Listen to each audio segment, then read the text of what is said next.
Curt, you convinced me to go down there with you. Yeah, twisted your arm. Dragged you to the airport. That's right. But you know what? I will admit that I met some really interesting people, and we're about to meet Patrick Pope and Liz Grow. Yeah. First of all, I think it's a riot that her real name is Grow.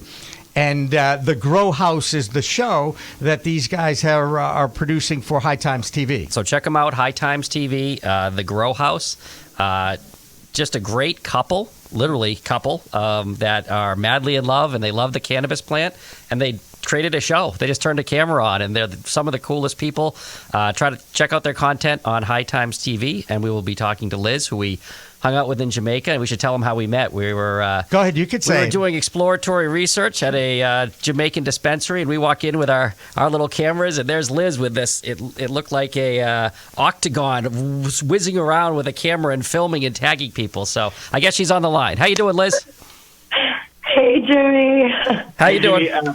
Her octagon room teammate is here too. Thank God. That would be Patrick, and I'm glad that you're feeling better, because I know that you were coming off your sick bed for this interview, and I do appreciate that.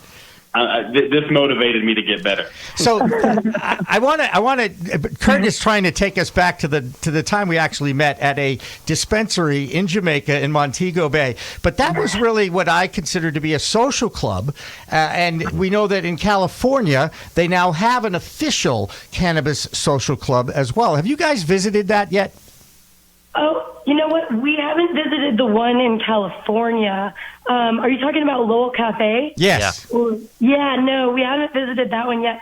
But we've been to a number of cannabis social clubs throughout the country for our show Grow House on High Times TV. Plug number one. And we good job. We've been plugging you now for the last 3 minutes. But we here in Massachusetts have an experimental program that I believe is going to be starting in 2020. Again, they don't do anything fast here. They really just don't. They've done a great job of Crimea River, Jimmy. We're down here in Texas. We can't even get it medicinally.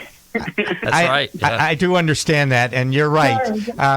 That's why you guys get to travel so much too. I know.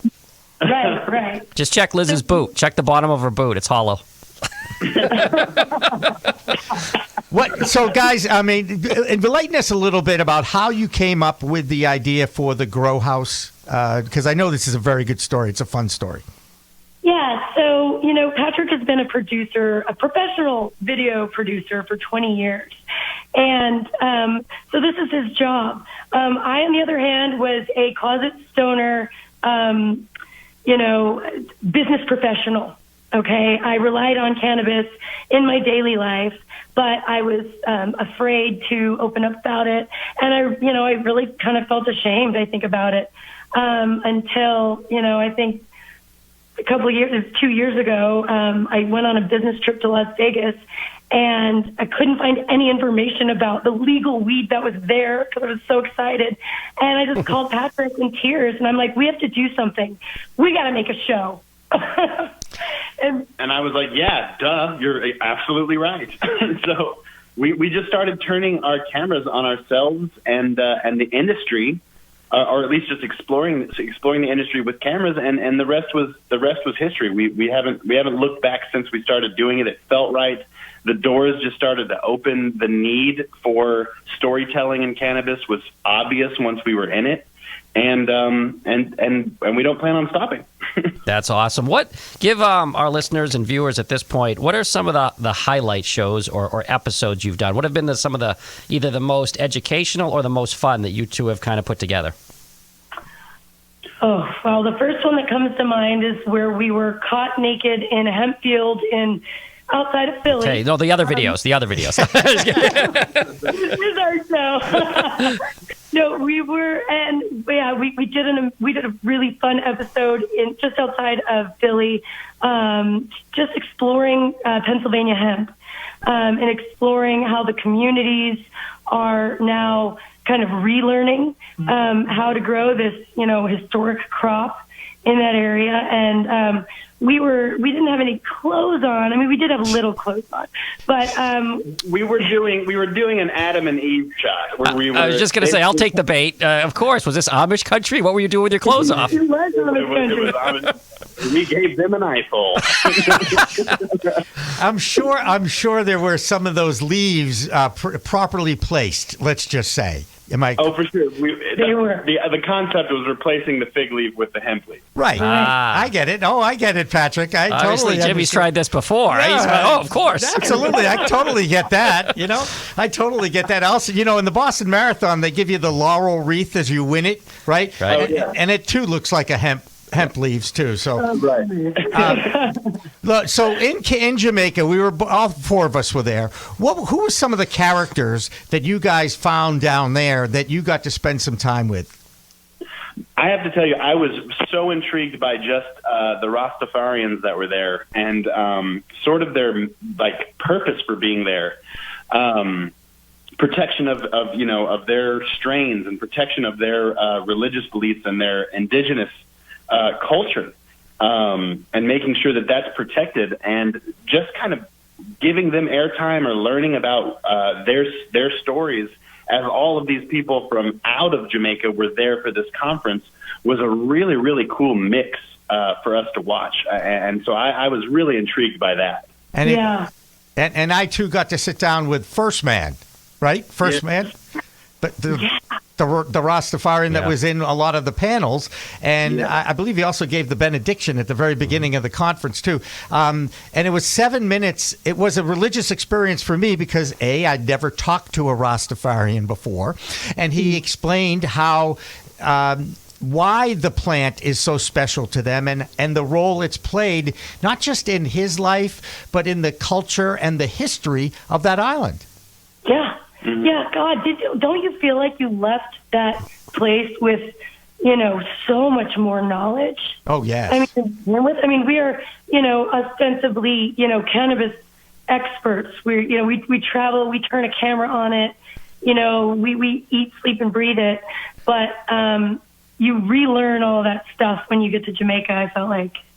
Well, I got to ask you, we create a lot of content at cannabis.net. You guys are doing a lot of content. What's your dream get? What's your dream show? Are we going Hawaii? Are we talking to Snoop? What would be your Mount Everest? What's your dream show to put on the map? No, the Mount Rushmore is what you want. Not Mount Rushmore, Everest. Right. Everest you can't get to the top of. Rushmore you can look at. That's true. That's true. But what do you guys, what's your dream show? What are you hoping in the pinnacle?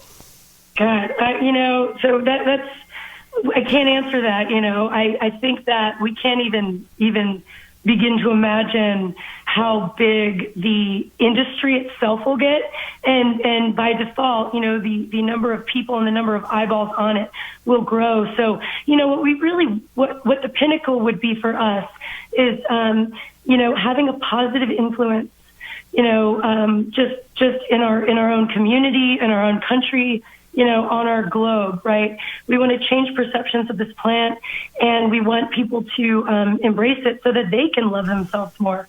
So that's really the pinnacle for us. But we do have a really exciting project in the works that we'd love to talk about.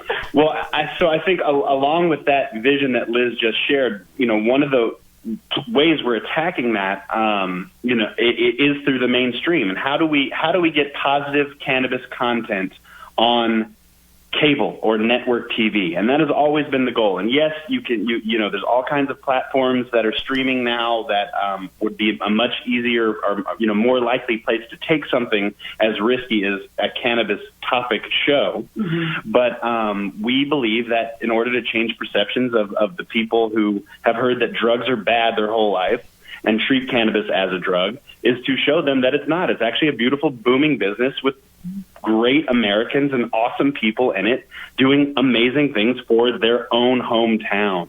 And so we have been working very hard, and we have developed a show called Hustle and Grow. And I don't know if you guys said this, but Grow is actually Liz's last name. Yep, I said it right off the top, and that was shocking to me when I first found that out too. I thought it was a stage name, obviously, but good for you, Liz. It's like a weed porno name, Liz Grow. That's like, wow, is that your acting name? I love it.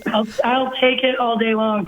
I didn't have anything to do with it. So, I can really just like sit there and nod my head and be grateful that it is my last name, but it's also my dad's last name and my grandfather's and my great-grandfather's. So. I think that's great. Hey, Patrick, I want to get back to your comment and throw this out there.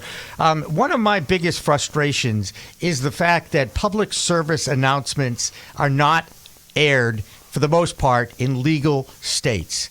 And, all the media does, traditional media does, is look for the mistakes that the industry makes or the oopses as far as communication between the various dispensary licensees and the local towns. So all the media and anything that the general public hears about is negative, negative, negative. But Acreage Holdings created a PSA that they tried to place on the Super Bowl, and of course they were denied. But that is the kind of public service announcement that I really want to see here in Massachusetts, because it tells some of the strong, powerful, anecdotal stories of the people where they believe and have these stories where they say, look, cannabis has changed my life, or cannabis has saved my life. Right.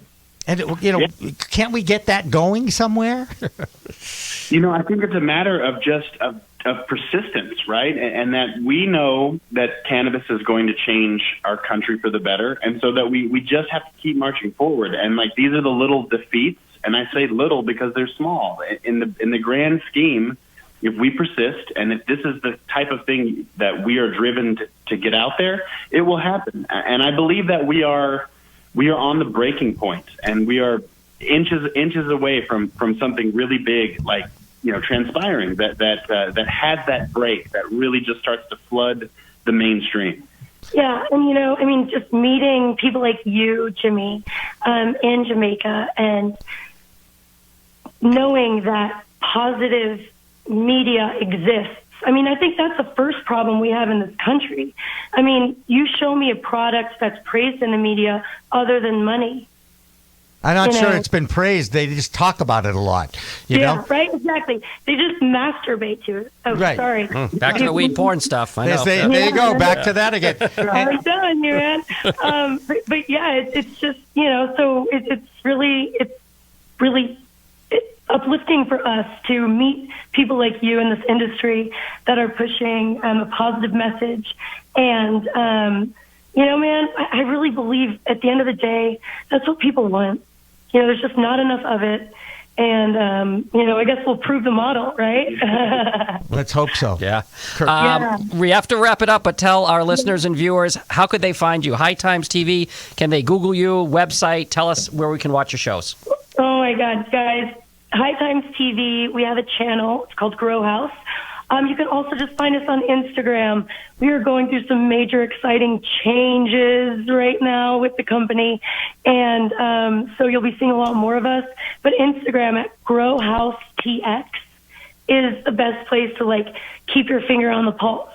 Hey guys, say hi to Bruce for us. We will. He's coming up. We'll absolutely do that. Liz Grow and Pat. Nomads. Big hugs from Boston back to you guys in Texas, and we're going to keep in touch, and we'll change the world one way or another, right, guys? Yeah. Absolutely. Die trying. All right, man. You got a friend enough. Cheers, guys. Thank you very much. That's the Liz Grow and Patrick, the hosts of the Grow House on High Times TV. And we are Pro Cannabis Media.